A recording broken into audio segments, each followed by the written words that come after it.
అయితే ఆ వేదిక మీద నుంచే కొంతమంది కమ్యూనిస్ట్ నాయకులు మోడీ గారు మెడలో ఉంచేయాలి, తీసేయాలి, మనం ఉద్యమం చేసి సాధించుకోవాలి.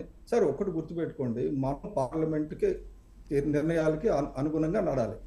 పార్లమెంట్ నిర్ణయం తీసుకున్న నిర్ణయానికి ఒక ఎగ్జామ్షన్ కావాలనుకున్నప్పుడు దానికి తగ్గట్టుగా అందరూ వెళ్ళి కేంద్రం మీద, ఇంక్లూడింగ్ బీజేపీ, అందరూ కలిసి వెళ్ళి కేంద్రం మీద ఒత్తిడి తీసుకురావాలి. ఆ ఒత్తిడి తీసుకొచ్చే విషయంలో పవన్ కళ్యాణ్ గారు తగ్గి జగన్మోహన్ రెడ్డి గారు వెనకతలు నడడానికి సిద్ధపడ్డారు.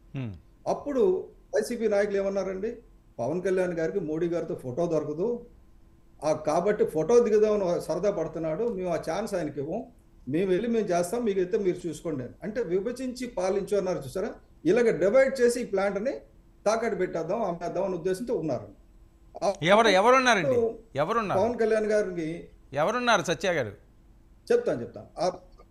చెప్తున్నానండి. బేసిక్గా ప్లాంట్ని ఎప్పుడైతే కబ్జాకి వెళ్ళిపోతే ఎవరైతే బెనిఫిట్ ఆశిస్తున్నారో అప్పట్లో అయితే డెఫినెట్గా జగన్మోహన్ రెడ్డి గారు ఉన్నారు. ఆ ప్లాంట్ని ఎలాగైనా సరే అమ్మేయాలి, అంటే అయితే పోస్కోకి ఇచ్చేయాలి, రాకపోతే జిందాల్కి ఇచ్చేయాలి, రాకపోతే ఎల్వి సుబ్రహ్మణ్యం గారితో ఇంటర్వ్యూ కూడా వచ్చింది, మీరు కూడా చూసే ఉంటారు, కలిసి మీకు పంపిస్తాను. ఒక 2 నెలల క్రితం మాజీ చీఫ్ సెక్రటరీ, అంటే ముఖ్యమంత్రితో సమాన స్థాయి, ఇతను ఎగ్జిక్యూటివ్ అయితే, ఇతను రాజ్యాంగబద్ధంగా వచ్చిందైతే ఎగ్జిక్యూటివ్ అథారిటీ చీఫ్ సెక్రటరీ గారితో జగన్మోహన్ రెడ్డి గారు ఏమన్నారంటే, ఇది మొత్తం 30,000 ఎకరాలు ఉంది, ఇక్కడ ఇండస్ట్రీ తీసేద్దాం, పొల్యూషన్ తగ్గిపోద్ది, మనకి ఇక్కడ రాజధాని కట్టుకుందాం అన్న. అది చూసి భయపడ్డాను నేనని చెప్పి ఆయన టీవీ డిబేట్లో డైరెక్ట్గా ఎల్వి సుబ్రహ్మణ్యం గారు చెప్పారు. దానిని ఈ రోజు వరకు 2 నెలలు అయింది, ఈ రోజు వరకు జగన్మోహన్ రెడ్డి కానీ ఆ ఉన్న మిగతా రెడ్డిలు కానీ, రాకపోతే కాపు కాసే వాళ్ళు కానీ, ఎవరు ఆ నాయకులు, వైసీపీ నాయకులు ఎవరు ఈ రోజు వరకు నోరు మెదపలా. ఎక్యూజ్ చేసింది ఎవరండి? వర్మ బొలిసిడి సత్య కాదు, మాజీ చీఫ్ సెక్రటరీ. ఆయన చెప్పి నేను వద్దన్నాను దానికి అని చెప్పాను, సహకరించలేదు. కానీ మన కార్మిక సంఘాల్లో కొంతమంది నాయకులు, నేను ఎందుకంటే పేరు ఎందుకు చెప్పడం లేదంటే, ఒక వ్యక్తి పేరే చెప్పాను, అందరికీ ఎందుకు చెప్పడం లేదంటే, వీళ్ళు పొగలొకటి రాత్రి ఒకటి, వీళ్ళు పైకి ఒకటి లోపల ఒకటి. దీనివల్ల ఏమైందంటే 7 రోజుల్లో వేయాల్సిన అఖిలపక్షం వేయలేదండి. వర్మ గారు, మీ ద్వారా నేను అడుగుతున్నాను, 7 రోజుల్లో వేయాల్సిన అఖిలపక్షం 7 కాకపోతే ఒక 4 రోజులు అవుతుంది, 2 నెలలు అవుతుంది, ముఖ్యమంత్రి గారు ఖాళీ లేకపోతే. ముఖ్యమంత్రి గారు మేమేం చేస్తాం అంత చాలా మంది నాయకులు నాతో మాట్లాడారు. సార్ మేమేం చేస్తాం సార్, మేము బలహీనలు, ట్రేడ్ యూనియన్, మా మాట ఎవడు ఉంటాడు, రాజకీయ పార్టీలు అయితే ఉంటారు కానీ మా మాట ఎవరు వినడం లేదు. మీ వెనకతలు ప్రజలు ఉన్నారు, మీ వెనకతలు స్టీల్ ప్లాంట్ ఉంది, మీ వెనకతలు ఆంధ్రప్రదేశ్ ప్రజలే కాదు, తెలుగు ప్రజలందరూ ఉన్నారు. ఈ స్టీల్ ప్లాంట్ ఎలాగైనా కాపాడుకుందాం అని ఉన్నారు. అన్నిటికంటే ముఖ్యం పవన్ కళ్యాణ్ గారు ఉన్నారు. మీరు నిలదీయాలి కదా. జగన్మోహన్ రెడ్డిని ఎప్పుడైనా నిలదీశారా? లేదు. జగన్మోహన్ రెడ్డి ఎవరికి రెడ్ కార్పెట్ పరిశారు? పోస్కోకి రెడ్ కార్పెట్ పరిశారు. ఆ జిందాలో వచ్చి కొలతలు కూడా వేసేసుకున్నారు. వీళ్ళంతా కలిసి ఎవరికి ఏ ముఖం వస్తుందో, ఎన్ని ఎకరాలు మిగులుతాయో, ఆ ఎన్ని ఎకరాల్లో వీళ్ళు వాటా ఎంత వస్తుందో వీళ్ళు లెక్కలు వేసేసుకున్నారు. ఆ టైంలో కొంతమంది నాయకులు, ఎవరైతే పెద్ద నాయకులని చెప్పుకున్నారో, వీళ్ళు ఒక ఉదయం ఒక సైడు, సాయంత్రం ఒక పార్టీలో ఉండి వైసీపీ కొమ్ము కాశారు.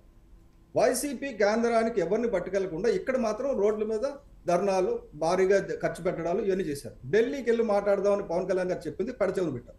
నా గ్రౌజ్కి ప్రధాన కారణం ఏంటంటే, ఈ కార్మిక సంఘాలన్నీ సమిష్టిగా, అసలు వాళ్ళు ఒకటి తప్పు చేసింది ఏంటంటే, నిర్వాసితులు తీసి పూర్తిగా పక్కన పడేశారు.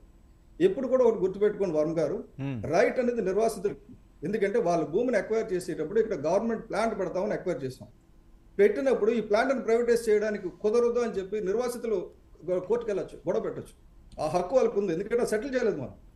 It's a conditional acquisition. కాబట్టి అప్పుడు దాన్ని ఎలా కాపాలంటే ముందు వాళ్ళు తీసుకుని పెట్టుకోవాలి కదా. ఈ కార్మిక నాయకులు ఇప్పటి వరకు ఆ టెంట్లో వాళ్ళు రానిచ్చారా? ఎక్కడైనా మీటింగ్ ఉన్నప్పుడు తప్పనిసరి పరిస్థితుల్లో 4 రమ్మంటున్నారు. ఏం నిర్వాసితులు ఎందుకు పట్టించుకోలేదు ఈ నాయకులందరూ? ఓకే, నేను చెప్పింది ఏంటంటే, పవన్ కళ్యాణ్ గారు ఇంట్రెస్ట్ తీసుకున్నారు, చేస్తున్నారు. ఆ గవర్నమెంట్ ఉన్న 3 సంవత్సరాలు 4 సంవత్సరాలు వాళ్ళ గవర్నమెంట్తో అంటకాగి ఈ దీనికి రాలేదు. నెక్స్ట్ లోపాయి గారు ఒప్పందాలు జరుగుతున్నప్పుడు, మేనేజ్మెంట్ నిర్వీర్యం చేస్తున్నప్పుడు, మేనేజ్మెంట్ ప్లాంట్ని కావాలనే తగ్గించి పాడు చేస్తున్నప్పుడు, నష్టాలకు తీసుకెళ్తున్నప్పుడు బాధ్యత కార్మికులు కాదండి, కార్మిక నాయకులు. వాళ్ళు తిరగబడలా, మేనేజ్మెంట్ మీద తిరగబడలా, జగన్మోహన్ రెడ్డి మీద తిరగబడలా.